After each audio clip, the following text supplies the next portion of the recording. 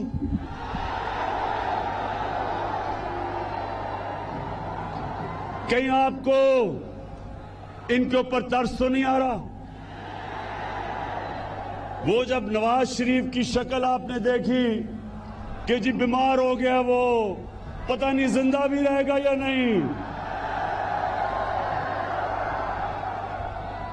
بڑے لوگوں نے مجھے کہا عمران خان یہ تم کیا کر رہے ہو، بیچارہ مر ہی نہ جائے، پتہ نہیں جہاز پہ بھی چڑھے گا یا نہیں۔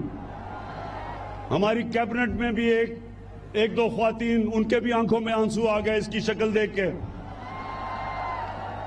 جیسے ہی لندن گیا، لندن کی ایسی ہوا لگی کہ ساری بیماریاں ختم ہو گئیں۔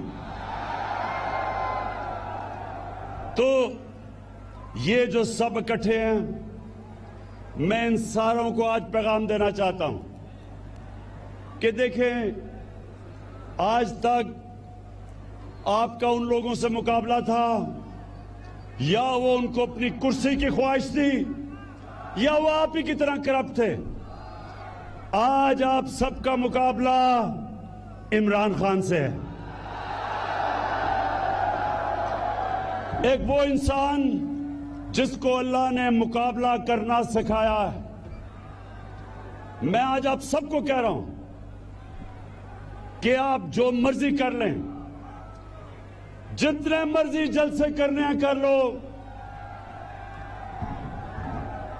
لیکن جب تک آپ اس ملک کا لوٹا ہوا پیسہ واپس نہیں کریں گے، آپ کو نہیں چھوڑوں گا۔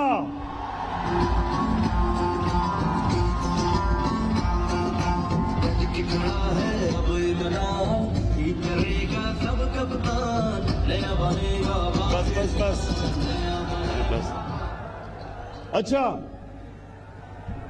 انہوں نے پہلے پوری کوشش کی کہ معاشیت کے اوپر کہا جی معاشیت خراب ہو گئی، اس کو نکال دو۔ پھر کہا جی مہنگائی ہو گئی۔ ان کے پچھلے 10 سال میں دیکھیں کتنی دفعہ مہنگائی آج سے بہت زیادہ تھی۔ پھر کہا جی کہ وہ کورونا کے اندر عمران کو نہیں سمجھ، کہ وہ جس طرح نریندر مودی نے بند کیا تھا اپنا ملک، عمران خان کو بھی کرنا چاہیے۔ اللہ الحق ہے اللہ کا شکر ادا کرتا ہوں، اس نے ہمیں کورونا سے بھی بچا دیا۔ پھر انہوں نے ایک فیٹف، ایک ایسی چیز ہے جس میں پاکستان کو ان کی وجہ سے گرے لسٹ میں ڈالا ہوا ہے۔ اگر پاکستان بلیک لسٹ ہو جاتا ہے تو ہمارے اوپر سینکشنز لگ جاتی ہیں، ہماری معیشت بیٹھ جاتی ہے۔ تو انہوں نے سوچا کہ اب تو اس کو بلیک میل کر لیں گے کہ پہلے نیب کو ختم کرو اور پھر ہمیں فیٹف سائن کریں گے۔ انہوں نے مجھے نیب میں 38 شکیں ہیں نیب کی، اس میں سے کہا 34 شکوں کو اس طرح کر دو کہ نیب ہی ختم ہو جائے تاکہ ان کی چوری بچ جائے۔ جب میں نہیں مانا تو انہوں نے کیا کیا کہ انہوں نے عدلیوں پہ بھی حملہ کیا۔ 3 چیف جسٹس بیٹھے ہوئے تھے جن کے خلاف انہوں نے باتیں شروع کر دی کہ جی نواز شریف نے کہا فیصلہ ہی غلط تھا۔ 3 چیف جسٹس تھے، عدلیوں کا بھی اٹیک کیا اور پھر پاکستان کے آرمی چیف اور ISI چیف کو اٹیک کیا۔ آرمی چیف اور ISI چیف کو اٹیک کرنے کا مطلب فوج کو اٹیک کرنا۔ یہاں مہدی بھٹی بیٹھے ہیں، ان کا بیٹا بلوچستان میں شہید ہوا۔ اس طرح کے کتنے ہمارے فوجی شہید ہوئے ہیں ہمیں ہماری حفاظت کرتے ہوئے، لیکن وہ آدمی باہر لندن میں بیٹھ کے یہاں ہماری فوج کے خلاف سازش کیسے کہ جب اب کہتے ہیں کہ میں آرمی کا چیف اور جو ISI کا چیف ہے اس کو فوج بدل دے، تو کیا فوج کوئی ایک جمہوری ادارہ ہے؟ کیا انہوں نے نو کانفیڈنس موشن پاس کرنا ہے؟ وہ یہ کہہ رہا ہے کہ فوج کے اندر بغاوت کی جائے، وہ یہ کہہ رہا ہے کہ فوج کو کرے، یعنی کہ ہماری فوج تباہ ہو۔ اپنی چوری بچانے کے لیے نواز شریف تم ادھر تک پہنچ گئے ہو کہ ہندوستان کی زبان بول رہے ہو اپنی فوج کے خلاف۔ اس سے میرا عزم اور مضبوط ہے کہ تمہاری طرح کے لوگ، تمہاری طرح کے میر جعفر، میر صادق اور میر ایاز صادق، ان کو انشاءاللہ جب تک ہم ان کو قانون کے نیچے نہیں لے کے آئیں گے اور ان کا پیسہ نہیں نکالیں گے، انشاءاللہ میں ان کو نہیں چھوڑوں گا۔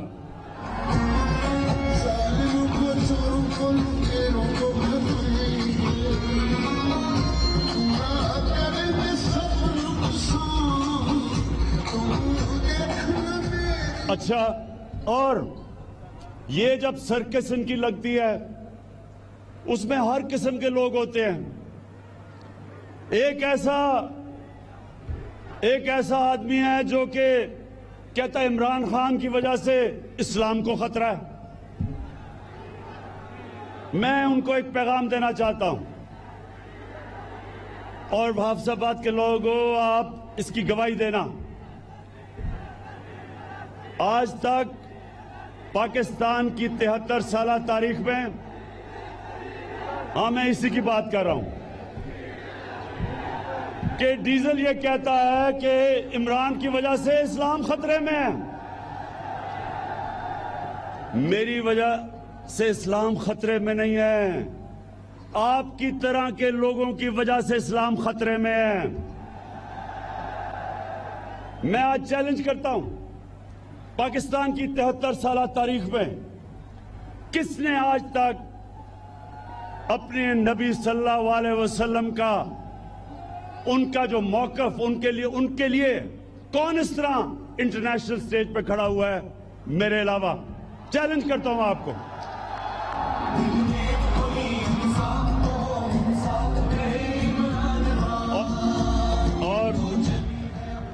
اور یہ میں آپ کو بتا دوں، یہ کسی ووٹ کے لیے میں نے نہیں کیا، یہ میرا ایمان کا حصہ ہے۔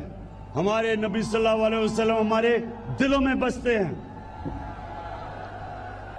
آخر میں یہ سارے جو سرکس لگائی ہوئی ہے، یہ کہتے ہیں کہ الیکشن میں دھاندلی ہوئی، یہ سارے کہتے ہیں کہ الیکشن میں دھاندلی ہوئی. میں ان سے سب سے پہلے سوال پوچھتا ہوں کہ اگر الیکشن میں دھاندلی ہوئی تو میں نے تو آپ کو کہا تھا کہ جدھر بھی دھاندلی ہوئی ہم تیار ہیں الیکشن کھولنے کے لیے. کیوں نہیں آپ آئے؟ میں آپ کو بتاتا ہوں کیوں نہیں آئے. 2013 میں 137 پٹیشنز تھی جنہوں نے کہا کہ الیکشن میں دھاندلی ہوئی نیشنل اسمبلی میں. 2018 میں 137 کی بجائے 90 تھی. 50% کم پٹیشن تھی. اور نون لیگ کی صرف 11 پٹیشنز تھی پنجاب کے اندر اور تحریک انصاف کی 14 تھی. تو سوال یہ میں پوچھتا ہوں کہ اگر دھاندلی ہوئی تھی تو کدھر ہیں آپ کی پٹیشنز؟ کیوں نہیں آپ نے کہا کہ دھاندلی ہوئی؟ الیکشن کمیشنر آپ کا، کیئر ٹیکر آپ کی، آپ نے سلیکٹ کیا تھا کیئر ٹیکر الیکشن کمیشن، تو دھاندلی کس نے کی پھر؟ اور جب میں نے آپ کو کہا تھا ہم کھولنے کے لیے تیار ہیں، کیوں نہیں کھولا؟ نوجوانوں ایک میری بات سن لیں. جب میں کرکٹ کھیلتا تھا